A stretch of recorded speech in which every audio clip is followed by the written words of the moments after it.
How many of you know that Jesus brought the sunshine? Welcome to the Easter edition of Kitchen Jazz with yours truly, Luefras. Let me just tell you today, we are going straight to church. We're going to take you to church and we're going to feed you good with the one and only legendary Clark sisters. You heard me. We've got the Clark sisters going in the background, and you know who those wonderful legendary ladies are. They are out of Detroit. They have been making excellent gospel music for the past 4 decades, and of course there would be no Clark sisters without the late great Dr. Mattie Moss Clark. So today, for our Easter edition, as we as Christians celebrate our risen Savior, thought it was just most appropriate to go to Detroit and let's just pay tribute to the Clark sisters. So we're gonna be cooking with jazz and getting all we can get from the Clark sisters while we get in this kitchen. And guess what? I've got a great meal planned for you. We have a feast, you hear me? So just to give you a little sneak peek. How about some turkey wings, mac and cheese, some of my stuffing. It's stovetop, but I'm gonna show you how to dress it up, okay? And some of my fried cabbage. Stay tuned. As you can see, it's about to go down in the kitchen. We're gonna start with my famous turkey wings. Yes, they're gonna be baked, but guess what? They're gonna come out nice and brown and extra crispy. And we've got some cabbage, and we're gonna start those cabbage off with a little, we're really gonna go southern here. We're gonna start with some pork belly. Yep, and I'm gonna fry those cabbage up. And we've got some stovetop, but not just stovetop. I'm gonna show you how to jazz up your stovetop stuffing. And yes, you see it. You see all that cheese? Well, I'm getting ready to make up my world famous mac and cheese. You'll wanna stay tuned because you're watching the one and only Kitchen Jazz with Luefras.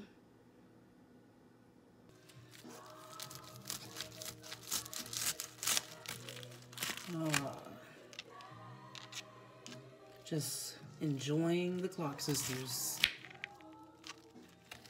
Doesn't get much better than the Clark sisters. Oh my goodness. And they just get better with time. It's like they don't age. Oh, it's just excellence.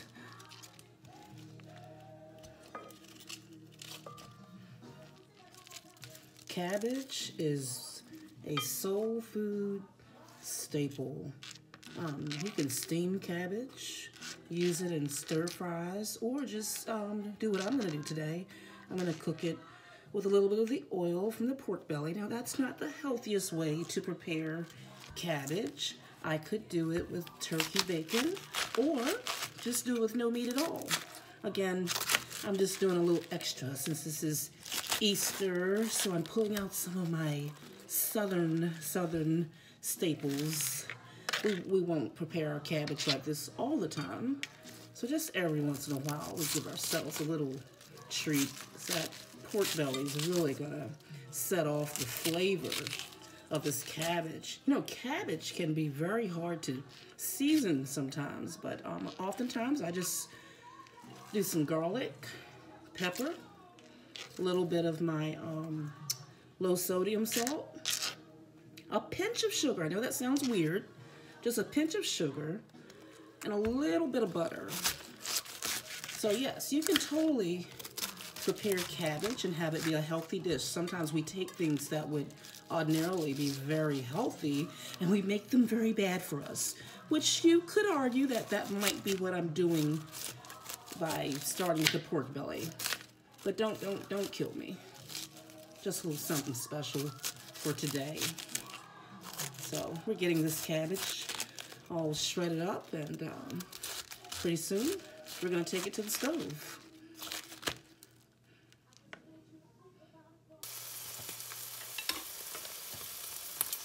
And we've got the pork belly cooking down. I just took about 3 slices and cut in half.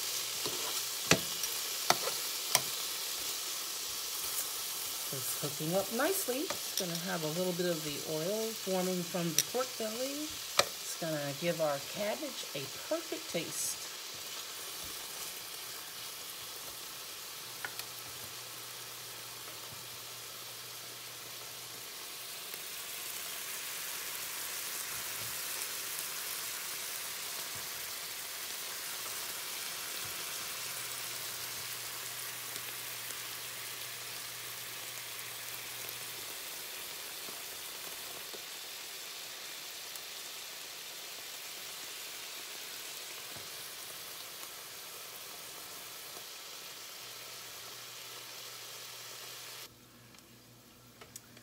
right, we've got some oil going in our pan, and we're ready to drop in these cabbage.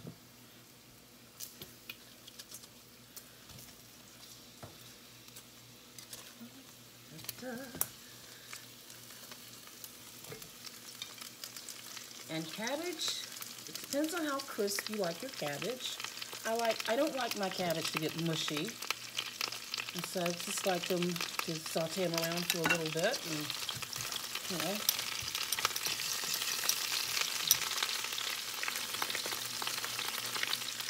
And I already sprinkled a little bit of just a pinch of sugar, and I just had one little bit of butter, just one little bit. Didn't go overboard because, again, we have the oil from our pork belly. I'm going to start sprinkling in a little bit of the salt, pepper, and garlic.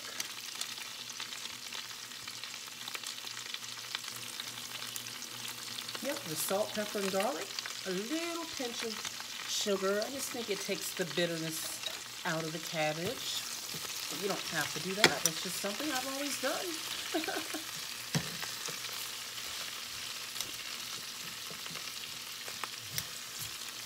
We're just going to let them take their time and cook down. I'll add some more in. And sometimes you'll think, oh, I'm not going to have enough room in my pan, but trust me, cabbage will start making room. Like I said, this is just one way you can make your cabbage. You can also steam your cabbage. Today, we're just going to fry them with a little pork belly.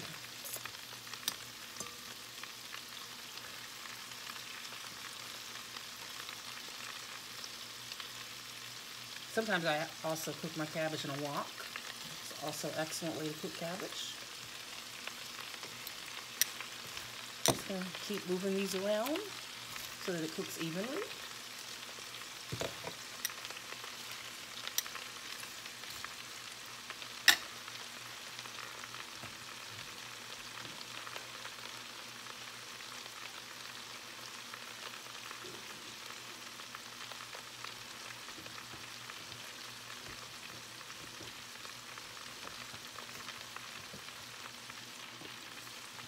Very easy. Cabbage, all total, should take no more than about 10 minutes to prepare.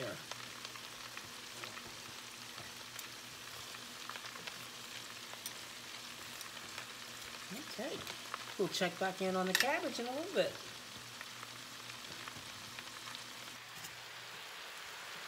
We're about at the 10-minute mark, and our cabbage has cooked up quite nicely. And again, that's about 10 minutes, 12 minutes tops.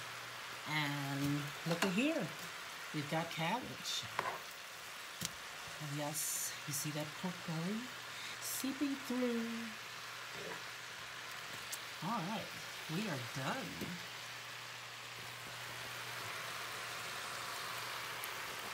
Yep, that's the cabbage sizzling along,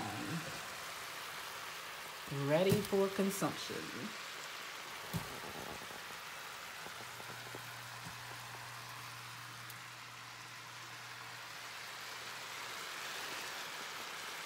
Yum. Oh yeah, we're bringing the sunshine, baby. Oh, we're bringing the sunshine with the Clark sisters. Oh, we're looking good here. Got our elbow noodles almost ready. We're gonna take those off because you don't want to overcook your noodles when you're making mac and cheese. No mushy noodles. Let's say it together. No mushy noodles. Alrighty. Cooking with jazz. We are continuing on with the Clark sisters. Got the elbow noodles in our pan. We are almost there, getting that cheese sauce right. And I'm gonna walk you through my cheese sauce. I just put a little butter in with these elbow noodles and a little pepper. The butter is already salted, so we can skip the salt there unless you just like a little extra pinch of salt. I find that you don't really need any extra salt if you're using the salted butter. And we are moving right along with the Clark sisters. And we are blessed and highly favored. Yes, we are.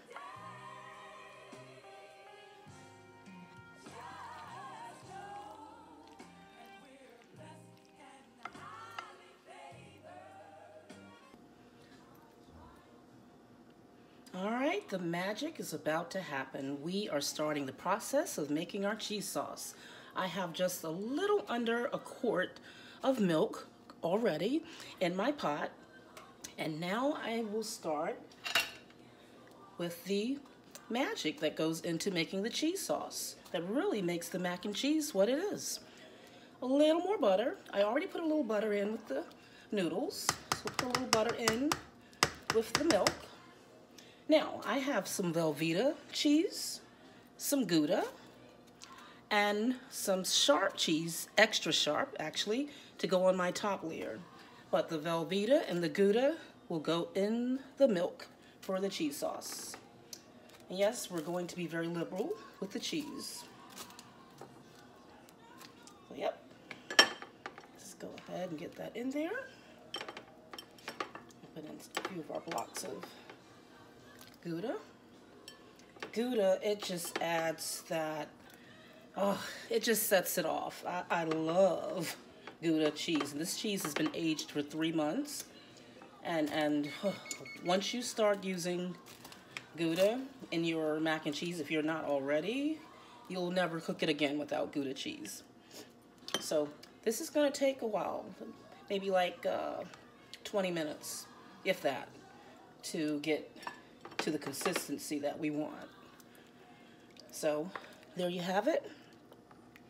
We're starting our cheese sauce, and we will revisit when we're ready to go into our baking dish. Just gonna put a top on it, and we don't want to turn that flame up too high. We just want to do a slow simmer to get it all melted. All right, we are cooking with jazz. We're still going in with the Clark sisters. Oh my goodness, I can barely cook this food. Woo! Okay, the cheese sauce is done. I took it off of the heat for a little bit so it could just stiffen up just a tad. And now I'm ready to transition our cheese sauce in with the macaroni. Gonna use all. So you see, we have nice and creamy mac and cheese. I've incorporated my cheese sauce. Again, just Velveeta, some Gouda, a little butter. Now I am going to add in, just need to reach across here. I'm gonna add in some extra sharp cheese on top. Stirring that up real well. Oh, this is gonna just come out so great. So, just some block extra sharp cheese. I'm just gonna, just for that top layer. You don't have to do the top layer. I'm just that extra country girl. You know, I like to see that extra top layer of sharp cheese on top, but you do not have to do a top layer. You could totally just go with it, with the cheese sauce, and bake it for a little bit, and it would be all good. So, here we go. Got some cheese on top, and we're ready to go in the oven, and I'm gonna put it on the top rack. The oven is set at 375. I've got my wings in. And I'm gonna bake this for about no more than 20 minutes. All right, it's getting good. Oh yeah, and I like living this kind of life. We're living a blessed life with the Clark sisters. And I'm about to show you how I get down with these turkey wings. Turkey wings are like my favorite thing. So, I have 6 turkey wings. Now, normally I just like the flat parts with the tips. These wings that I get from Wegmans, they don't come with the tip. They're whole wings, but still lovely. And so I'm going to show you my simple approach to turkey wings. So, I have my coconut avocado cooking oil blend. I love this stuff. All I'm going to do is drizzle it over these wings. That's about enough. Now, I have a concoction of some smoked paprika, garlic, pepper, and seasoning salt. So I'm just gonna take that, shake it over.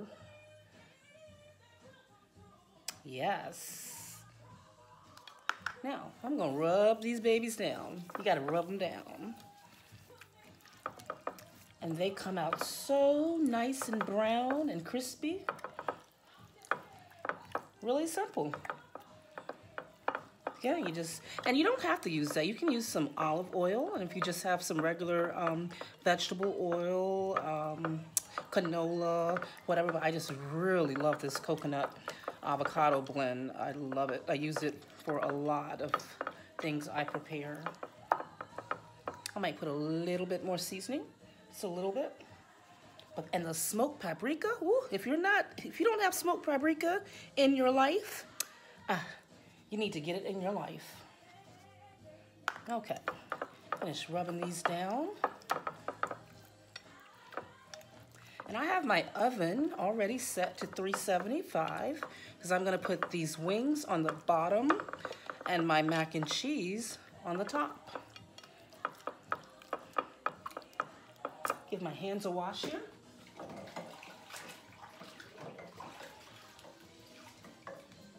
I'm gonna drizzle just a little bit more oil. A little bit more seasoning.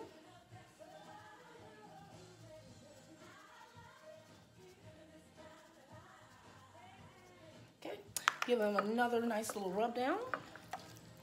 Yes, get all up in there. Yes, just go ahead and put them in the baking dish that you're gonna cook them in. And just rub-a-dub-dub. Give them some love. Yes, while we listen to the Clark sisters. Phenomenal group of gospel legends. My goodness. What's your favorite Clark sisters song? Tell me in the comments. My favorite is probably Miracle and Is My Living in Vain. Oh, those are probably my all-time favorites. But all of their songs are my favorite. Okay, we are ready to go. Oh my goodness, these wings are about to go in the oven. They already smell good. They haven't even started cooking. Oh, and on top of that, we're just going to church up in here. Clark sisters, endow me. Oh, okay. We just started with a little bit of the coconut avocado cooking oil, and like I said, you can use any type of oil you have, regular olive oil, soybean oil, just oil them down, season them the way you would prefer, pretty much how you would season your chicken. Put these in the oven. I have the oven at 375. These are going on the bottom, and my mac and cheese is going on top. Stay with me, stay with me.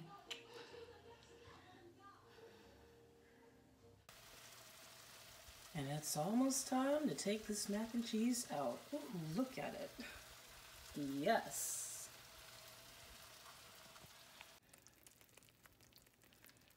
Look at that. Mac and cheese is all done. And we're about to start on our cornbread stuffing. And what I've done, I've mixed here some cornmeal, an egg, and some milk. I like my stuffing to have a really nice, more of a cornbread taste. Even though it's cornbread stuffing, it's stovetop cornbread stuffing, I like to add a little more of the cornbread flavor. So I've just mixed up some meal, eggs, and a little milk. We'll see how it all comes together.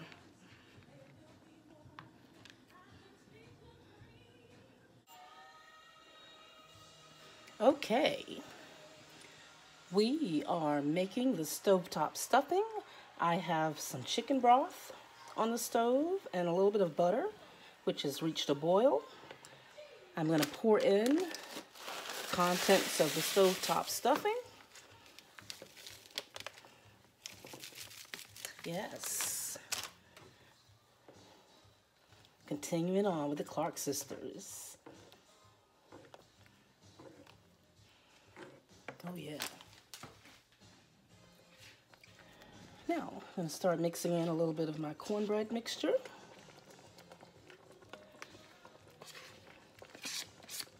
Go ahead and put all of it in.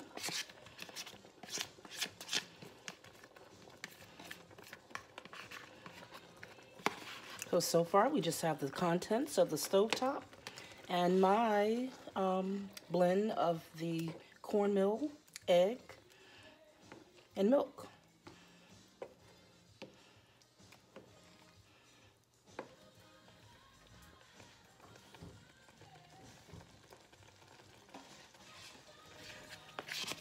Just putting a little bit of water in. Now, the intent is not to cook this stovetop, more so just bringing everything together.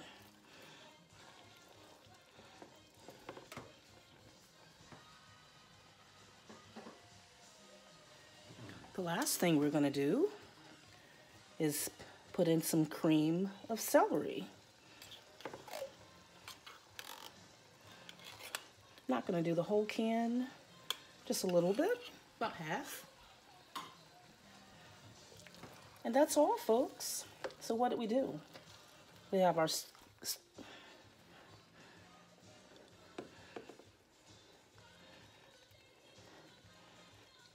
So that's all, guys. It's really simple. We have the contents of our stovetop. Added in the cornmeal mixture, basically a cornbread mixture, but I just kept it basic, just the cornmeal, an egg, and some milk. And I just put in some cream of celery. Now we're gonna put it in the baking dish to go in the oven. It's that simple.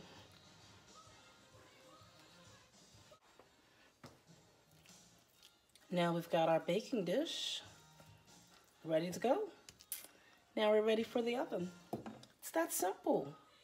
You thought it was hard. It's really simple. It's ready to go in the oven. What did I tell you? They've been in the oven now for about 35 minutes and they are getting nice and crisp. So I'm gonna leave them alone, give them another, about 15 minutes. They take all total about 50 minutes, depends on your oven. But yep, 375, and they've been about 35 minutes. And look at them, just beautiful.